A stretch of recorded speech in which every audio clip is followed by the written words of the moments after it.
नमस्कार मित्रांनो, ठरलं तर मग या मालिकेच्या आजच्या भागामध्ये मी तुम्हा सर्वांचे अगदी मनपूर्वक स्वागत करते। आजच्या भागामध्ये आपल्याला पाहायला मिळतं की आता इथे अधिराज प्रियाला म्हणतो, तू मला हे आधीच का नाही सांगितलं? तर प्रिया म्हणते, कुठल्या तोंडाने सांगणार होते? माझा नवरा दारू पितो, तो मला मारहाण करतो, सांग ना कुठल्या तोंडाने सांगणार होते?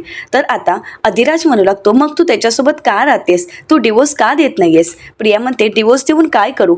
आईबाबांच्या घरी जाऊन त्यांच्यावर ओझं म्हणून जगू का? हे सगळं मी नाही करू शकत आणि म्हणूनच मला हे सगळं काही सहन करावं लागते, माझ्याकडे दुसरा कुठलाच पर्याय नाही। तर अधिराज म्हणतो, मी आहे ना तुझ्यासोबत, मी तुला आयुष्यभर साथ द्यायला तयार आहे। प्रिया म्हणते, खरंच? अधिराज म्हणतो, हो। आता हे ऐकताच प्रिया खुश होते आणि अधिराजला म्हणते, मी आत्ताच डिवोर्स फाईल करायला घेते। तर अधिराज म्हणतो, मी वाट पाहतोय। तर प्रिया म्हणते, पण आता मला निघावं लागेल, कारण मी जर घरी उशिरा पोहोचले, मला घरी जायला उशीर झाला तर परत नवऱ्याचा मार खावा लागेल। अधिराज म्हणतो, असं काही होऊ देणार नाही मी, लवकरात लवकर आपण लग्न करणार आहोत, मी तुझी वाट बघतोय। असं म्हणत अधिराज अंगठी ठेवणार तर प्रिया हात लगेच पुढे करते आणि ती सोन्याच्या अंगठीचा चान्स काही सोडत नाही आणि लगेच ती अधिराजच्या हातून अंगठी घालून घेते। प्रिया खुश होते आणि अधिराजला म्हणते, थँक्यू सो मच। अधिराजला प्रियाचा खूप राग आलेला असतो। अधिराज मनाशीच म्हणतो, ही मुलगी इतक्या खालच्या पातीला जाऊन कसं काय खोटं बोलू शकते आणि किती? असं म्हणत अधिराज प्रियाकडे पाहू लागतो। तर त्यानंतर प्रिया अधिराजला मिठी मारते आणि म्हणू लागते, थँक्यू सो मच अधिराज, माझंही तुझ्यावर तितकंच प्रेम आहे। चल आता मला निघावं लागेल, मी निघाले नाही तर माझ्यासोबत हे सगळं काही आईबाबांनाही सहन करावं लागेल। तर अधिराज म्हणतो, थांब, मी तुला सोडण्यासाठी येतो। प्रिया म्हणते, नाही नको अधिराज, आत्तापर्यंत मी तुला घरी यासाठीच घेऊन गेले नाही, जर नवऱ्याने तुला बघितलं तर तो उगाच तमाशा करेल आणि मला मार खावा लागेल आणि सगळंच काही बिघडून जाईल, त्यापेक्षा नकोस, आपण भेटतोय तेच योग्य आहे, मी येईन ना तुला भेटायला। असं म्हणत प्रिया आता तिथून निघालेली असते। अधिराज म्हणतो, प्रिया अगं, तुझी ही सगळी नाटकं सगळी रेकॉर्ड होत आहेत, सगळा व्हिडिओ होत आहे, पण तुला मात्र यातलं काहीच माहीत नाही। आता प्रिया तिथून निघून जाताच अधिराज म्हणू लागतो, एवढ्या घाईने जाते म्हणजे नक्कीच ही कोणाला तरी भेटायला जाते। आता अधिराजच्या लक्षात येतं की प्रिया आता नक्कीच कोणाला तरी भेटायला बाहेर पडत आहे। अधिराज म्हणतो, आता ही नक्की जाऊन कोणाला भेटते हे जाणून घ्यायला हवं। असं म्हणत आता अधिराज प्रियाचा पाठलाग करायचा ठरवतो। तर दुसरीकडे पाहायला मिळतं, अर्जुनने सांगितल्याप्रमाणे चैतन्य आणि सायली आता नवनाथ काकांच्या घरापर्यंत पोहोचतात। तर आता चैतन्य म्हणतो, त्या ताईने हेच घर सांगितलं होतं ना? तर सायली म्हणते, हो। आता चैतन्य दरवाजा ठोठावतो, परंतु दरवाजा तर उघडाच असतो। चैतन्य दरवाजा उघडून पाहतो त्यावेळी सायली आणि चैतन्याला धक्काच बसतो, कारण नवनाथनाथ काका आता दारू पिऊन तिथे पडलेले असतात आणि तेथील एक माणूस त्यांना उठवण्याचा प्रयत्न करत असतो। सायली म्हणते, हे तर नवनाथ काका आहेत ना? तर आता ते म्हणतात की हो। तर आता सायली म्हणते, हे असे का पडले आहेत? तर आता ते दादा म्हणू लागतात, हे तर त्याचं रोजचंच झालं आहे, दारू प्यायची आणि असं आडवं पडून द्यायचं, पण आज तर जास्तच झाल्यासारखी वाटते। तर आता सायली चैतन्याला म्हणते, चैतन्य भाऊजी काय करायचं? तर त्यावेळी ते दादा विचारतात, पण तुम्ही कोण आहात? चैतन्य म्हणतो, ते महत्त्वाचं नाही आहे, यांना अगोदर डॉक्टरकडे घेऊन जाणं महत्त्वाचं आहे। सायली म्हणते, काही करून ही लवकरात लवकर शुद्धीवर यायलाच हवेत आणि म्हणूनच चैतन्य आणि ते दादा आता नवनाथ काकांना हॉस्पिटलला घेऊन जात असतात। तर दुसरीकडे पाहायला मिळतं, प्रिया आता रिक्षात बसून घाईघाईने निघालेली असते। हे आता अधिराजने पाहिलेलं असतं आणि म्हणूनच अधिराज आता प्रियाच्या रिक्षाचा पाठलाग करत असतो। प्रिया नक्की कुठे जाते या सगळ्याचा अधिराजला शोध घ्यायचा असतो आणि म्हणूनच अधिराज त्या रिक्षाच्या मागावर असतो आणि प्रिया ज्या रोडने जाईल तिथे अधिराज निघालेला असतो। आता प्रियाची रिक्षा एका मधल्या रस्त्यामध्ये टर्न मारते। आता मात्र अधिराजला कळतच नाही की प्रिया नक्की कुठे गायब झाली आहे। अधिराजला वाटतं की बहुतेक ती सरळ रस्त्याने गेली असावी आणि म्हणूनच अधिराज आता सरळ रस्त्याने आपली गाडी घेऊन जातो। तर दुसरीकडे पाहायला मिळतं, संतोषला आता प्रियाचा फोन येत असतो। संतोष म्हणतो, मॅडम का फोन करतायत? असं म्हणत संतोष फोन उचलतो। तर प्रिया आता संतोषला म्हणते, अरे बेअक्कल माणसा, तू त्या लोणावळ्यातच राहिला असतास तर काय हरकत होते, तिथेच राहायचं होतं ना? तर आता संतोष म्हणू लागतो, नाही मॅडम, अहो तिथे सुद्धा माझा पोलीस शोध घेतच आहेत। आता माझ्या जुन्या चोऱ्या इतक्या नंतर उघड होतील हे मला कुठे माहीत होतं, परंतु ते पोलीस अजूनही माझा शोध घेत आहेत। ते सर्व पोलीस माझ्या तिथल्या घरावर सुद्धा नजर ठेवून आहेत, त्यामुळे मी तिथे नाही जाऊ शकत। तर प्रिया म्हणते, तुला लोणावळ्यातच जावं लागेल। तर संतोष म्हणू लागतो, पण लोणावळ्यात राहण्यासारखी माझ्याकडे ती एकच जागा आहे, अजून माझ्याकडे दुसरी कुठलीच जागा नाही। तर प्रिया म्हणते, तरी सुद्धा तुला लोणावळ्यातच जावं लागेल। प्रिया संतोषला म्हणते मी तुला आत्ता लोकेशन पाठवले ना, मग त्या लोकेशनवर जायचं. तर संतोष म्हणतो बरं ठीक आहे, पण मॅडम खर्चाला पैसे. प्रिया म्हणते हो माहीत आहे, मी खर्चाला पैसे पाठवते. असं म्हणत आता प्रिया संतोषला पैसे पाठवते. असं म्हणताच संतोष म्हणतो ठीक आहे मॅडम, मी तिथे जातो आणि ज्यावेळी तुम्ही म्हणाल की हे प्रकरण थंड झालं आहे तेव्हाच मी इथे परतेन. प्रिया संतोषला म्हणते तुला कोणी काहीही करणार नाही, त्यामुळे प्लीज आता इथून निघून जा. संतोष म्हणतो ठीक आहे मॅडम. असं म्हणत आता संतोष पुन्हा एकदा लोणावळ्याला जायला निघालेला असतो. तर दुसरीकडे पाहायला मिळतं सायली, चैतन्य आणि ते दादा आता नवनाथ काकांना घरी घेऊन येतात. चैतन्य म्हणू लागतो आता डॉक्टरांनी त्यांना औषध दिलं आहे, थोड्या वेळात ते शुद्धीत येतीलच. तर ते दादा म्हणतात हो की ठीक आहे, काही हरकत नाही, पण तुम्ही जे सांगितलं ते खरंच खूप भयंकर आहे. शांता मावशी गेल्यात हे खरंच खूप भयंकर आहे, परंतु तशा त्या कर्मानेही पण चांगल्या नव्हत्या. त्यांनी काही चांगली कर्म केली नव्हती, खूप वाईट कामं केली त्यांनी. पण हे सगळं काही या नवनाथनेच त्यांना करायला भाग पाडलं होतं, कारण हा नेहमी दारू प्यायचा, त्यांच्याच पैशावर जगायचा, पैशासाठी त्यांना मारहाण करायचा आणि म्हणूनच ही सगळी काही उलटसुलट कामं त्यांना करावी लागायची. तर सायली म्हणू लागते सुनील दादा हे सगळं खूप भयंकर आहे, परंतु हे सगळं काही सगळ्यांसमोर यायलाच हवं, कोर्टासमोर यायला हवं. त्यामुळे सुनील दादा तुम्ही उद्या नवनाथ काकांना कोर्टात घेऊन याल का, कारण त्यांची साक्ष खरंच खूप महत्त्वाची आहे. तर चैतन्य म्हणतो हे बघा सुनील दादा, आम्ही तुम्हाला सगळं काही सगळी परिस्थिती समजावून सांगितली आहे, त्यामुळे आता सत्य सगळ्यांसमोर येणं गरजेचं आहे. त्यांची साक्ष तुमची साक्ष कोर्टात ग्राह्य धरली जाईल, ती सगळ्यात महत्त्वाची आहे. सुनील दादा म्हणतात हे बघा तुम्ही अजिबात टेन्शन घेऊ नका, मला सगळं काही समजलंय, सगळी परिस्थिती माझ्या लक्षात आली आहे, त्यामुळे तुम्ही काळजी करू नका. उद्या काही झालं तरी सुद्धा मी वेळेत नवनाथला कोर्टात हजर करेन, मी त्याला कोर्टात घेऊन येईन. तर आता हे ऐकता सायली म्हणते ठीक आहे दादा, आम्ही वाट बघतोय तुमची उद्या, आणि हो तुम्ही स्वतःची आणि यांची सुद्धा काळजी घ्या. असं म्हणत आता चैतन्य आणि सायली तिथून निघालेले असतात. तर दुसरीकडे पाहायला मिळतं सुभेदारांच्या घरी आता इथे विमलताईंनी सर्वांना जेवणं वाढायला घेतलेली असतात. सर्वच जण अस्वस्थ असतात, सर्वांनाच अर्जुनची काळजी वाटत असते. आता प्रतिमा त्या कल्पनाताईंना घेऊन येतात, परंतु कल्पनाताई काही जेवणासाठी तयार नसतात, त्या नकार देत असतात. तर आता सर्वच जण त्यांना नको ना एवढी काळजी करूस. तर अस्मिता म्हणते हो मम्मा, अगं तू थोडं तरी जेवून घे ना. तर विमल म्हणू लागते मी सर्वांसाठी जेवण वाढते, सगळ्यांनीच 2-2 घास तरी जेवून घ्या. कल्पनाताई नकार देत असतात. तर प्रतिमा आत्या म्हणतात नाही कल्पना, तुला 2 घास तरी खावेच लागतील. असं म्हणत आता कल्पनाताईंना जेवायला बसवतात. आता सर्वच जण जेवायला सुरुवात करणार, परंतु त्याच वेळी कल्पनाताईंना पूर्णाजींचा फोन आलेला असतो. कल्पनाताई पाहतात आणि म्हणू लागतात अरे बापरे, पूर्णाईंचा फोन आहे, काय करायचं आता, मी तर बोलूच शकत नाही. नाही मी त्यापेक्षा फोनच उचलत नाही. तर प्रतापराव म्हणतात अगं फोन नाही उचललास तर तिला अजून भीती वाटेल, अजून संशय येईल, त्यामुळे फोन तर उचलावाच लागेल. कल्पनाताई म्हणतात नाही, कारण माझ्या बोलण्यावरून आईंना लगेच कळेल की नक्कीच काहीतरी घडलं आहे, त्यापेक्षा मी फोन नाहीच उचलत. तुम्ही एक काम करता का, तुम्हीच बोला. आता पूर्णाजींनी व्हिडिओ कॉल केलेला असतो. प्रतापराव अस्मिताला म्हणतात अस्मिता. आता अस्मिता म्हणते हो आलेच. असं म्हणत प्रतापराव फोन उचलतात आणि म्हणतात बोल ना पूर्णाई, कशी आहेस तू. पूर्णाजी म्हणतात मी मस्त आहे. अरे पण मी कल्पनाला फोन केला ना, मग तुमच्याकडे कसं काय फोन, कल्पना कुठे आहे. तर प्रतापराव म्हणतात अगं ती किचनमध्ये काम करते ना, आणि तिचे हात पण खूप घाण झालेत, मग तीच म्हणाली की तुम्ही फोन उचला. अस्मिता म्हणते हो मम्मा जरा किचनमध्ये काम करते. पूर्णाजी मी एक काम करते, मम्माला तुला नंतर फोन करायला सांगते. तर पूर्णाजी म्हणतात नाही नको, मला आत्ताच कल्पनाशी बोलायचं आहे. तर अश्विन म्हणतो पूर्णाजी अगं असं काय करतेस, मी आठवण करेन ना मम्माला. तर आता पूर्णाजी म्हणतात अरे किचनमध्ये कामच करते ना ती, मग कोणीतरी मोबाईल धरा असा, ती माझ्याशी फक्त बोलेल ना, तुम्ही तिला माझ्याशी बोलू का देत नाही आहात. आता कल्पना त्यांच्या लक्षात येतं की या सगळ्यामुळे नक्कीच पूर्णाईंना संशय येऊ शकतो, आणि म्हणूनच त्या आपला धीर एकवटतात, आपलं मन घट्ट करतात आणि शांतपणे पूर्णाजींचा फोन घेतात आणि म्हणू लागतात हा पूर्णाई बोला ना, कशा आहात तुम्ही. पूर्णाजी म्हणतात मी मस्त. अगं कल्पना मी तुला यासाठी फोन केला, अगं मी सतत अर्जुनला फोन करते, पण अर्जुन तर फोन उचलतच नाहीये, म्हणून म्हटलं जरा तुलाच फोन करावा. अगं अर्जुन कसा आहे. तर कल्पनाताई म्हणतात मस्त, ठीक आहे तो. तर पूर्णाजी म्हणतात कल्पना अगं मला एक सांगायचं होतं की तू अगोदर अर्जुनची दृष्ट काढून घे. कल्पनाताई म्हणतात का हो पूर्णाई. तर पूर्णाजी म्हणतात का कुणास ठाऊक, पण कालपासून मला त्याची खूप आठवण येते आणि माझ्या स्वप्नातही तो आला. कुठे आहे नक्की तो, मला त्याच्याशी बोलायचं होतं. आता मात्र सर्वांचेच डोळे पाणावतात, सगळ्यांनाच खूप वाईट वाटतं, पूर्णाजींना काहीच माहीत नसतं.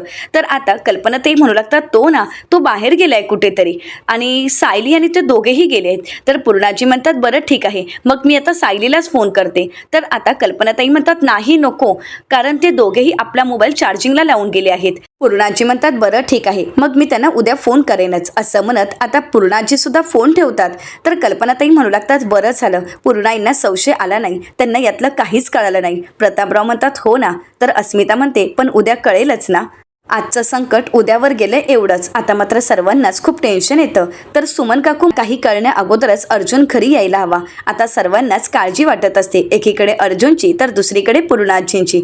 तर इकडे पाहायला मिळतं सायली आणि चैतन्य तिथून बाहेर पडताच चैतन्य म्हणू लागतो मी अगोदर या नवनाथ काकांबद्दल इन्स्पेक्टर सावंत यांच्याशी बोलून घेतो, म्हणजे ते अर्जुनपर्यंत बातमी पोहोचवतील असं म्हणत आता चैतन्य इन्स्पेक्टर सावंत यांना फोन करण्यासाठी बाजूला निघून जातो. तर त्याच वेळी सायलीला अधिराजचा फोन आलेला असतो. सायली म्हणते बोला ना अधिराज भाऊजी, काय झालंय? तुम्ही एवढ्या रात्री फोन आला होता आणि ते त्याच्याशी बोलत होती, पण मला तिचं बोलणं संशयास्पद वाटलं आणि म्हणूनच मी तिचं बोलणं ऐकण्याचा प्रयत्न केला, पण तिचं बोलणं काही ऐकू आलं नाही. पण त्यानंतर ती कॅफेमधून बाहेर पडताच घाईघाईने रिक्षातून निघाली. मला संशय आला की ही नक्कीच कोणाला तरी भेटायला जाते आणि म्हणून मी तिचा पाठलाग केला, पण त्यावेळी ती कशी काही माहीत नाही, पण माझ्या हातून निसटली आणि काहीच कळालं नाही. सायली म्हणते काही हरकत नाही, आज ती निसटली, परंतु हे सगळी लपवाछपवी आहे, ती नक्की शांता मावशीच्या खुनासंदर्भात असेल. त्यामुळे अधिराज भाऊजी तुम्ही प्रियावर लक्ष ठेवा. जर तुम्हाला काही संशयास्पद वाटलं, काहीही कळालं तर तुम्ही मला लगेच फोन करा असं म्हणत सायली फोन ठेवते. चैतन्य म्हणू लागतो आता इन्स्पेक्टर सावंत अर्जुनशी बोलतीलच असं म्हणत आता सायली आणि चैतन्य तिथून निघालेले असतात. तर दुसरीकडे पोलीस स्टेशनला आपल्याला पाहायला मिळतं इन्स्पेक्टर सावंत अर्जुनला म्हणतात अर्जुन सर आपलं काम झालंय. सायली मॅडम आणि चैतन्य सर आता शांताच्या नवऱ्यापर्यंत पोहोचल्यात आणि शांताचा नवरा उद्या कोर्टात हजर राहणार. तर अर्जुन म्हणतो गुड, म्हणजे उद्याच्या इयरिंगची आपली पूर्ण तयारी झालेली आहे, आता आपल्याला कोणतीच भीती नाही. तर त्याचवेळी इन्स्पेक्टर पाटकर त्या ठिकाणी येतात आणि इन्स्पेक्टर अर्जुन सुभेदार यांची मी आल्यापासून बघतोय फक्त ॲडव्होकेट अर्जुन सुभेदार यांच्याच तुम्ही मागून आहात, बाकीच्या केसचा स्टडी करायचा नाही आहे का तुम्हाला असं म्हणत आता इन्स्पेक्टर पाटकर इन्स्पेक्टर सावंत यांच्या हातामध्ये फाईल देतात आणि म्हणू लागतात घ्या, ही आहे केसेसची फाईल, सगळे स्टडी करायची, इन्व्हेस्टिगेशन करायचं आणि लवकरात लवकर मला रिपोर्ट द्यायचे असे म्हणत आता इन्स्पेक्टर पाटकर तिथून निघून जातात. आता मात्र इन्स्पेक्टर सावंत यांना पाटकर यांचा खूप राग आलेला असतो. ते म्हणू लागतात हा माणूस मास दाखवायची एकही संधी सोडत नाहीये. तर आता अर्जुन म्हणतो रिलॅक्स, काही काळजी करू नका, या सगळ्याचा हिशोब आपण उद्या कोर्टात चुकता करायचा आहे असं म्हणत अर्जुन आणि इन्स्पेक्टर सावंत यांनी पूर्ण तयारी केलेली असते. अर्जुन इन्स्पेक्टर सावंत यांना विचारतो बरं ठीक आहे, आपल्याला जो तो मोबाईल सापडला होता तो तुमच्याचकडे आहे ना? तर इन्स्पेक्टर सावंत म्हणतात की हो माझ्याचकडे आहे. अर्जुन म्हणतो त्याबद्दल काही डिटेल्स कळाले आहेत का? तर इन्स्पेक्टर सावंत म्हणतात की हो सगळे डिटेल्स हाती लागले, तुम्ही काळजी करू नका, सर्व डिटेल्स उद्या कोर्टात हजर होतीलच. अर्जुन म्हणतो बरं ठीक आहे. तर इन्स्पेक्टर सावंत बाकीच्या केसेसची स्टडी करण्यासाठी तिथून निघून जातात. आता अर्जुन आपल्या केसची स्टडी करत असतो. तर दुसरीकडे सुभेदारांच्या घरी आपल्याला पाहायला मिळतं सायली घरी येताच देवीआईसमोर हात जोडते आणि म्हणू लागते देवीआई अगदी लहान असल्यापासून मला कळत नसल्यापासून मी अगदी मनोभावे तुझी भक्ती करते, कधीच कुठल्या फळाची अपेक्षा केली नाही, अगदी निस्वार्थीपणे मी तुझ्यासमोर हात जोडलेत, नेहमीच तुझ्यासमोर मी प्रार्थना केली आणि नेहमीच तू माझ्या पाठीशी उभी राहिलीस, नेहमीच मला तू साथ दिलीस, आत्तापर्यंत तू मला कधीच एकटं पडू दिलं नाहीस आणि यापुढे सुद्धा तुझ्या या लेखीला तू एकटं पडू देणार नाही याची मला खात्री आहे. देवीआई तुला तुझ्या या भक्ताची तुझ्या ह्या लेखीची परीक्षा घ्यायची आहे ना, घे, यांच्यासाठी मी कुठले आणि लवकरात लवकर यांची निर्दोष सुटका होऊ देत. मला खात्री आहे यावेळी सुद्धा तू मला साथ देशील आणि यांना लवकरात लवकर तू घरी घेऊन येशील असं म्हणत सायली देवीला प्रार्थना करते, तिच्यासमोर अर्जुनसाठी साकडं घालते. तर दुसरीकडे अर्जुन जेलमध्ये असतो, परंतु त्याला अजिबातच करमत नसतं. नेहमी घरच्यांसोबत मज्जा मस्करी करणारा अर्जुन आता मात्र जेलच्या 4 भिंतींमध्ये अडकून असतो आणि त्याला ते असहाय्य होत असतं. अर्जुनला त्याच्या जुन्या आठवणी आठवू लागतात. घरच्यांसोबत घालवलेले प्रत्येक आनंदाचे क्षण त्याच्या डोळ्यासमोर असतात. हे सगळं काही त्याच्यासाठी कठीण जात असतं. तर दुसरीकडे पाहायला मिळतं कल्पनाताईंनाही खूप त्रास होत असतो. त्यांचीही झोप उडालेली असते. अर्जुनची ती अवस्था, घरी आलेला तो मोर्चा, अर्जुनच्या तोंडाला काळं फासलेलं, हे सर्व क्षण त्यांच्या डोळ्यासमोर असतात. प्रतापरावांचेही डोळ्याला डोळ्या लागत नसतो. त्यांनाही आपल्या मुलाची आठवण येत असते, काळजी वाटत असते. तर दुसरीकडे सायली सर्वांसमोर आपण खंबीर आहोत असं दाखवत असते, परंतु इथे मात्र रूममध्ये येताच ती पूर्णपणे कोसळून जाते. अर्जुनचा फोटो हातात घेत ती ढसाढसा रडत असते. सगळं काही कठीण जात असतं. इकडे सायली अर्जुनच्या तिचे प्रत्येक फोटो, प्रत्येक आठवणी पाहत असते. अर्जुनचा कपाटातील असणारा तो कोट, ह्या सगळ्या गोष्टी ती अगदी नेहाळत असते.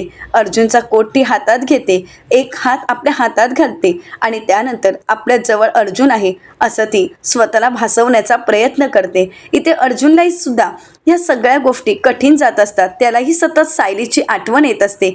प्रत्येक क्षण, प्रत्येक मिनिट दोघांसाठीही कठीण जात असतं. इकडे सायली अर्जुनच्या खुर्चीकडे येते, ज्या खुर्चीवर बसून अर्जुन अभ्यास करायचा, स्टडी करायचा, आणि त्याच खुर्चीवर येऊन सायली बसते आणि खूप रडू लागते. त्या खुर्चीवर डोकं टेकवत ती आपल्या अश्रू गाळत असते. दुसरीकडे अर्जुनसुद्धा खूप रडत असतो, त्याच्याही डोळ्यात अश्रू असतात. नेहमी शांत बेडवर झोपणारा अर्जुन आता मात्र खाली एक चादर टाकून झोपत असतो आणि हे सगळं काही सायलीलाही माहीत असतं. आणि नेहमी अर्जुनसोबत झोपणारी सायली आता ती सुद्धा अगदी अर्जुनला होणारा सगळा त्रास ती जाणत असते आणि जेवढा त्रास अर्जुनला होत असतो तेवढाच त्रास ती स्वतःलाही करून घेत असते. आणि ती सुद्धा बेडवर न झोपता एक चादर खाली टाकते आणि ती सुद्धा झोपी जाते. परंतु तिला सुद्धा झोप लागत नसते. अर्जुनचा तो आवडता ब्लँकेट ज्यावेळी ती हातात घेते त्यावेळी ती उराशी कवटाळते आणि खूप रडू लागते. तर दुसरीकडे अर्जुन आपला कोट आपल्या अर्जुन नेहमी सायलीच्या चेहऱ्यावर हसू आणण्यासाठी प्रयत्न करणारा अर्जुन आज सायलीपासून खूप दूर असतो. इकडे सायली सुद्धा खूप रडत असते आणि दुसरीकडे अर्जुनही. कशीबशी एक रात्र काढतात, परंतु दुसऱ्या दिवशी कोर्टात सर्वच जण हजर होतात. इकडे अर्जुन आपल्या संपूर्ण कुटुंबाला पाहतो. कल्पनाताई सायलीला म्हणतात, अर्जुनला असं आरोपीच्या पिंजऱ्यात बघवत नाहीये ग. तर आता अर्जुन अगदी इशाऱ्याने सगळ्यांना धीर देत असतो, सगळ्यांना सांगत असतो की काळजी करू नका, सगळं काही ठीक होईल. आता सायली सुद्धा कल्पनाताईंना म्हणते, आई काळजी करू नका. प्रिया अर्जुनकडे पाहते, हसते आणि मनाशीच म्हणते, तू अर्जुन मला जेलमध्ये पाठवायला निघाला होतास ना, आणि एकदा पाठवलंही होतंस, परंतु आज वेळ तुझी आहे. ही वेळ तुझ्यावर मी आणली आहे. कारण तिथे काय सहन करावं लागतं, आरोपीच्या पिंजऱ्यात उभं राहून आपण काय काय सहन करतो हे तुलाही अनुभवता आलं पाहिजे. आता बघ तुझी अवस्था काय झाली आहे आणि ही अवस्था मी केली आहे. आता सर्वच जण जज साहेब येण्याची वाट पाहतात. आता जज साहेब येताच ऑर्डर देत म्हणतात, बसा, कोर्टाच्या कामकाजाला सुरुवात करावी. आता चैतन्य जज साहेबांच्या समोर अर्जुनचं वकीलपत्र ठेवत म्हणतो, माय लॉर्ड, हे आहे ॲडव्होकेट अर्जुन सुभेदार यांचं वकीलपत्र. त्यांची ही केस ते स्वतः लढणार आहेत आणि त्यासाठी हे वकीलपत्र. आता वकीलपत्र जज साहेब पाहतात आणि अर्जुनला म्हणतात, ॲडव्होकेट अर्जुन सुभेदार, तुमची केस तुम्ही स्वतःच लढणार आहात का? तर अर्जुन म्हणतो, हो माय लॉर्ड, माझी केस मीच लढणार आहे. तर आता जज साहेब अर्जुनला आठवण करून देत म्हणतात, ॲडव्होकेट अर्जुन सुभेदार, तुम्हाला तर माहीतच आहे, जर ही केस तुम्ही हरलात तर तुमची सनद रद्द होईल आणि आयुष्यात तुम्ही कधीच केस लढू शकणार नाही. आता हे ऐकताच घरातील सर्वांनाच धक्का बसतो.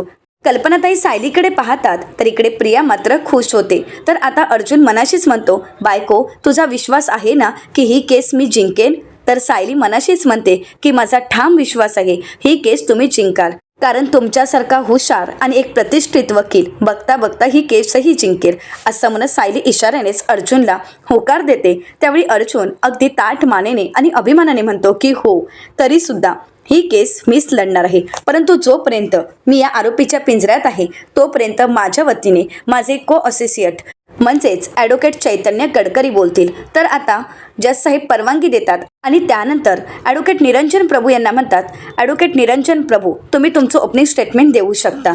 आता निरंजन प्रभू आपली स्टेटमेंट देत म्हणतात, आजची केस म्हणजेच कोर्टात उभी असणारी केस आज वकिली पेशाला काळिंबा फासणारी केस आहे. ॲडव्होकेट अर्जुन सुभेदार म्हणजेच पनवेलमधील एक यशस्वी आणि प्रतिष्ठित असणारं व्यक्तिमत्व, एक प्रतिष्ठित वकील. त्यांची ख्यातीच अशी आहे की आत्तापर्यंत एकही केस ते हरले नाहीत. परंतु ॲडव्होकेट अर्जुन सुभेदार यांनी आता जे कृत्य केलं आहे ते संपूर्ण वकिली पेशाला काळिंबा फासणारं कृत्य आहे. त्यांनी एका महिलेचा खून केला आहे, त्यांनी महिलेची हत्या केलेली आहे. आणि म्हणूनच असं वाटते की त्यांनी त्यांच्या व्यवसायाला लाज आणणारं एक कृत्य केलेलं आहे. ॲडव्होकेट अर्जुन सुभेदार यांनी सौ शांता सदन यांचा खून केला आहे आणि हे सगळं कृत्य लपवण्यासाठी दुसऱ्या दिवशी ॲडव्होकेट अर्जुन सुभेदार ती बॉडी आपले डिकीतून घेऊन निघाले खरे, परंतु त्याचवेळी सिनियर इन्स्पेक्टर सागर पाटकर यांना त्यांची गाडी दिसली आणि त्यावेळी गाडीला नंबर प्लेटही नव्हती आणि म्हणूनच सिनियर इन्स्पेक्टर सागर पाटकर यांनी ती गाडी थांबवली आणि फाईन मागितला. परंतु सिनियर इन्स्पेक्टर पाटकर यांच्या नजरेतून एकही गोष्ट सुटली नाही, ती म्हणजे गाडीच्या डिकीतून वाहणारा तो रक्तप्रवाह. कारण गाडीच्या डिकीतून पडणारं ते रक्त इन्स्पेक्टर सागर पाटकर यांनी पाहिलं आणि त्याचवेळी त्यांच्या लक्षात आलं की काहीतरी घडलेलं आहे आणि काहीतरी लपवण्याचा प्रयत्न केला जात आहे. इन्स्पेक्टर पाटकर यांनी ॲडव्होकेट अर्जुन सुभेदार यांना गाडीची डिकी उघडायला लावली आणि ज्यावेळी गाडीची डिकी उघडली गेली त्यावेळी समोर आलं ते म्हणजे एक कृत्य, सौ शांता कदम यांचा मृतदेह. आणि म्हणूनच तिथल्या तिथे सागर पाटकर यांनी ॲडव्होकेट अर्जुन सुभेदार यांना त्याच ठिकाणी अटक केली आणि पोलीस चौकशीमध्ये काही गोष्टी समोर आल्या. असं म्हणत आता ॲडव्होकेट निरंजन प्रभू फाईल कोर्टासमोर सादर करतात आणि म्हणू लागतात, असं लक्षात आलं आणि असं समजलं गेलं की आता खुनी अर्जुन सुभेदार हे शांता कदम यांना खूप अगोदरपासून म्हणजे काही दिवसांपासून ओळखत होते. 3-4 वेळी ॲडव्होकेट अर्जुन सुभेदार हे त्यांच्या घरीही गेले. एवढंच काय तर काही दिवसांपूर्वी त्यांनी शांता कदम यांना एका वेगळ्या जागी शिफ्टही व्हायला सांगितलं. त्यांनी स्वतः त्यांना राहण्यासाठी जागा दिली, त्यांना शिफ्ट केलं त्या जागेवरून. ज्यावेळी शांता कदम यांच्या घराबाहेर अतिक्रमण याची नोटीस लागली त्यावेळी शांता कदम हे त्यांच्या घरी जाणार आहेत हे ॲडव्होकेट अर्जुन सुभेदार यांना माहीत होतं आणि या सगळ्या माहितीचा वापर करूनच ॲडव्होकेट अर्जुन सुभेदार यांनी शांता कदम यांचा खून केला असं म्हणत आता निरंजन प्रभू आता अर्जुनवर आरोप करू लागतात. प्रत्येक समाजातील व्यक्ती ही वकिलांकडे न्यायाच्या अपेक्षेने पाहत असते, परंतु त्याच वकिलाने कायद्याला धाब्यावर बसून एका निरपराध असणाऱ्या एका व्यक्तीचा खून केला आहे. आता या ॲडव्होकेट असणाऱ्या अर्जुन सुभेदार सारख्या खुन्याला लवकरात लवकर जन्मठेप व्हावी अशीच मी कोर्टाकडे विनंती करतो असं म्हणत निरंजन प्रभू अर्जुनला लवकरात लवकर जन्मठेपेची शिक्षा व्हावी यासाठी कोर्टाकडे विनंती करत असतात. परंतु त्याच वेळी ॲडव्होकेट चैतन्य गडकरी ऑब्जेक्शन घेतात आणि म्हणतात, ऑब्जेक्शन माय लॉर्ड, ॲडव्होकेट अर्जुन सुभेदार आता या कोर्टात संशयी म्हणून फक्त अटक आहेत, तरी सुद्धा सरकारी वकील ॲडव्होकेट निरंजन प्रभू त्यांना खुनी म्हणून घोषित करत आहेत. त्यांचा खुनी असा उल्लेख केला जात आहे आणि म्हणूनच माझी कोर्टाला विनंती आहे की ॲडव्होकेट अर्जुन सुभेदार यांना खुनी म्हणून संबोधलं जाऊ नये. आता कोर्टही विनंती मान्य करत जज साहेब म्हणू लागतात, जोपर्यंत ॲडव्होकेट अर्जुन सुभेदार यांच्यावरचा गुन्हा सिद्ध होत नाही किंवा ते खुनी आहेत हे सिद्ध होत नाही तोपर्यंत ॲडव्होकेट अर्जुन सुभेदार यांना या कोर्टात खुनी म्हणून संबोधलं जाऊ नये असं म्हणत आता ॲडव्होकेट निरंजन प्रभू यांची बोलतीच बंद केलेली असते. आता ॲडव्होकेट चैतन्य गडकरी कोर्टाचे आभार मानतो. तर त्यानंतर आता जज साहेब चैतन्याला म्हणू लागतात, ॲडव्होकेट गडकरी तुम्ही अर्जुन सुभेदार यांच्या बाजूने तुमचं स्टेटमेंट देऊ शकता. आता चैतन्य आपलं स्टेटमेंट देत म्हणतो, युअर ऑनर, ॲडव्होकेट निरंजन प्रभू म्हणजे सरकारी वकील यांनी कोर्टासमोर शांता कदम यांची एक बाजू अगदी व्यवस्थितपणे मांडली आणि या बाजूमध्येच त्यांनी ॲडव्होकेट अर्जुन सुभेदार यांना खुनी म्हणून घोषितही केलं. परंतु सत्य हेच आहे की ॲडव्होकेट अर्जुन सुभेदार यांनी खून केलेलाच नाही, त्यांना अगदी पद्धतशीरपणे प्लॅनिंग करून या सगळ्यामध्ये अडकवण्यात आलं. खरं तर ॲडव्होकेट अर्जुन सुभेदार यांचा करिअर ट्रॅक तुमच्या समोर आहे, तुम्ही तो बघू शकता. आत्तापर्यंत कितीतरी निष्पाप निर्दोष असणाऱ्या या कोर्टात येणाऱ्या प्रत्येक व्यक्तीला ॲडव्होकेट अर्जुन सुभेदार यांनी वाचवलं आहे, त्यांना न्याय मिळवून दिला आहे. ते सतत हेच म्हणत राहिले की माझा अशील निर्दोष आहे, माझ्या अशिलाने काही चुकीचं गैरवर्तन केलं नाही आहे आणि त्या व्यक्तीला त्यांनी न्याय मिळवून दिला. मग मला सांगा, ती व्यक्ती एखाद्या व्यक्तीचा खून करू शकते ज्या व्यक्तीने आत्तापर्यंत एकही केस हरलेली नाही असं व्यक्तिमत्व म्हणजेच पनवेलमधील प्रतिष्ठित वकील ॲडव्होकेट अर्जुन सुभेदार. मग तुम्हीच मला सांगा की ते एखाद्याचा खून करू शकतात का असं म्हणत आता चैतन्याने सगळ्यांसमोर प्रश्न निर्माण केलेला असतो. तर चैतन्य पुढे म्हणतो, जसं की ॲडव्होकेट निरंजन प्रभू यांनी जे काही गोष्टी सांगितल्या त्या काही गोष्टी खऱ्याही आहेत. म्हणजेच जसं की शांता कदम यांना ॲडव्होकेट अर्जुन सुभेदार ओळखत होत्या का, तर हो, ॲडव्होकेट अर्जुन सुभेदार या शांता कदम यांना काही दिवसांपासून ओळखत होते. सुभेदारांनी शांता कदम यांना दुसऱ्या घरी शिफ्ट व्हायला सांगितलं का? तर हो, असं म्हणत चैतन्य जे सत्य असतं ते कोर्टासमोर सत्य सांगतही असतो. स्वतःची कागदपत्र घेण्यासाठी शांता कदम या पुन्हा एकदा त्यांच्या घरी जाणार हे ॲडव्होकेट अर्जुन सुभेदार यांना माहीत होतं का? तर हो, ॲडव्होकेट अर्जुन सुभेदारांना हेही माहीत होतं की शांता कदम या त्यांच्या घरी जाणार आहेत. तर चैतन्य पुढे म्हणतो, परंतु यांनी हे असं कुठेही सिद्ध होत नाही की खून ॲडव्होकेट अर्जुन सुभेदार यांनीच केला आहे. तर त्याचवेळी निरंजन प्रभू आता आहेत की शांता कदम यांचा मृतदेह ॲडव्होकेट अर्जुन सुभेदार यांच्याच गाडीच्या डिकीत सापडला. शिवाय अर्जुन सुभेदार यांनी शांता यांना त्यांच्या घरी पाठवलेलं असताना त्यांची एक व्यक्ती त्यांच्यासोबत पाठवली गेली होती असं आपल्याला कॉल रेकॉर्ड आणि मेसेज सांगतच आहेत. सगळं काही सत्य आपल्या समोर आहे. शांता कदम यांच्या प्रत्येक क्षणाची माहिती ॲडव्होकेट अर्जुन सुभेदार यांना मिळत होती. चैतन्य म्हणू लागतो की हेही खरं आहे, परंतु हे सगळं काही शांता कदम यांच्या रागापोटी नाही तर काळजीपोटी अर्जुन सुभेदार करत होते हे तितकंच खरं आहे. तर आता ॲडव्होकेट निरंजन प्रभू म्हणतात काळजी, मग शांता कदम यांच्यासोबत त्यांनी एका अनोळखी माणसाला का पाठवलं? ते स्वतः शांता कदम यांच्यासोबत का गेले नाही, त्यांनी एका अनोळखी व्यक्तीला का पाठवलं असं म्हणत सरकारी वकील आता पुन्हा एकदा प्रश्न निर्माण करतात. आता सरकारी वकील पुन्हा एकदा आरोप करत म्हणतात अर्जुन सुभेदार शांता कदम यांच्यासोबत गेले नाही, कारण त्या रात्री ॲडव्होकेट अर्जुन सुभेदार यांचा प्लॅन झाला होता. त्यांनी सापळा रचला होता की शांता कदम यांचा त्याच रात्री खून करायचा आणि त्यांना शांता कदम यांच्या घरी कोणीही बघू नये अशीच त्यांची इच्छा होती आणि म्हणूनच ॲडव्होकेट अर्जुन सुभेदार थोड्या वेळानंतर तिथे पोहोचले आणि त्यांनी त्यांचं काम केलं. शांता कदम यांची हत्या केली. मुळात शांता कदम यांच्याशी खोटं बोलून ॲडव्होकेट अर्जुन सुभेदार यांनी त्यांना त्यांच्या घरी पाठवलं होतं, कारण चौकशीमध्ये हे सिद्ध झालंय की तिच्या घराबाहेर लावलेली अतिक्रमणाची नोटीस ही खोटी आहे आणि हे त्याचे पेपर असं म्हणत त्यांनी आता जज साहेबांसमोर पेपर सादर केलेले असतात आणि सरकारी वकील पुढे म्हणू लागतात की या पेपरबद्दल ॲडव्होकेट अर्जुन सुभेदार यांना सगळ्यात पहिल्यांदा कळलं होतं आणि त्यावरूनच ही बातमी शांता कदम यांच्यापर्यंत पोहोचवणारे दुसरे तिसरे कोणी नसून ॲडव्होकेट अर्जुन सुभेदारच होते. त्यामुळे त्यांनीच हा सगळा काही सापळा रचला होता. हे सगळं काही स्पष्ट दिसतच आहे. आता सरकारी वकील शांता कदम यांचा बॅकग्राऊंड कोर्टासमोर सांगू इच्छितो, कारण त्यावर आपण एक नजर टाकणं गरजेचंच आहे. असं म्हणत सरकारी वकील पुढे म्हणतात शांता कदम यांच्यावर अगोदरच एक गुन्हा आहे, अगोदरच एक केस आहे की त्यांनी कित्येक लहान मुलांना आपल्या घरी आणून ठेवलं होतं आणि सिग्नलवर भीक मागायला सांगायच्या. आता हे ऐकल्यानंतर तिथे असणाऱ्या सर्वांनाच धक्का बसतो. तर आता सरकारी वकील म्हणू लागतात एवढ्या क्रूर आणि निष्ठुर असणाऱ्या बाईसोबत ॲडव्होकेट अर्जुन सुभेदार एका प्रतिष्ठित व्यक्तिमत्वाची ओळखच कशी? आता कोर्टासमोर हा प्रश्न उभा होतो की या सगळ्या काळ्या धंद्यामध्ये सुभेदार सुद्धा सामील होते का? आता हे जर खरं असेल तर ॲडव्होकेट अर्जुन सुभेदार आणि शांता यांच्यामध्ये कोणत्या तरी व्यवहारावरून वाद झाले असावेत आणि म्हणूनच ॲडव्होकेट अर्जुन सुभेदार यांनी त्या रागामुळेच शांता यांचा खून केला, त्यांची हत्या केली. आता सरकारी वकिलांनी त्यांचं स्टेटमेंट दिलेलं असतं. आता मात्र चैतन्य घाबरून जातो, त्याला काय बोलावं काहीच कळत नाही. इथे सायली म्हणू लागते चैतन्य भाऊजी काहीच का बोलत नाहीयेत. अर्जुन सुद्धा चैतन्याच्या बोलण्याची वाट पाहत असतो आणि चैतन्य मात्र शांतच होतो. आता चैतन्याला काय बोलावं काहीच कळत नाही. सर्वांनाच खूप टेन्शन आलेलं असतं. तर येणाऱ्या पुढील भागामध्ये आपल्याला पाहायला मिळतं महिपत शिकरे नागराजला म्हणतात तुला जर मला सरळ मार्गाने बाहेर काढता आलं नाही तर मग सरळ पळून जायचं. तर दुसरीकडे इन्स्पेक्टर सावंत यांच्यासमोर एक स्केच आलेलं असतं आणि आता ते स्केच पाहताच तिथे जयेशही उपस्थित असतो. जयेश म्हणू लागतो ज्यावेळी त्यांनी माझ्यावर हल्ला केला त्यावेळी तिथे काळोख होता, परंतु त्याचा चेहरा मला नीट आठवतोय. आता समोर असणारा संतोष लांडगे याचा फोटो आणि ते स्केच मॅच होताच आता इन्स्पेक्टर सावंत यांना कळतं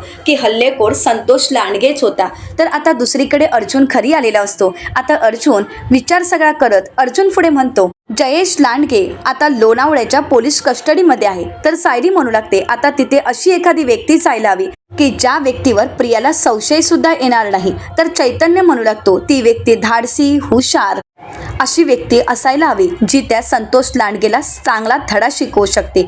तर आता सायली म्हणू लागते तुम्ही वर्णन करताय तशी व्यक्ती आहे आपल्या नजरेत, ज्या व्यक्तीला आपण तिघही ओळखतो.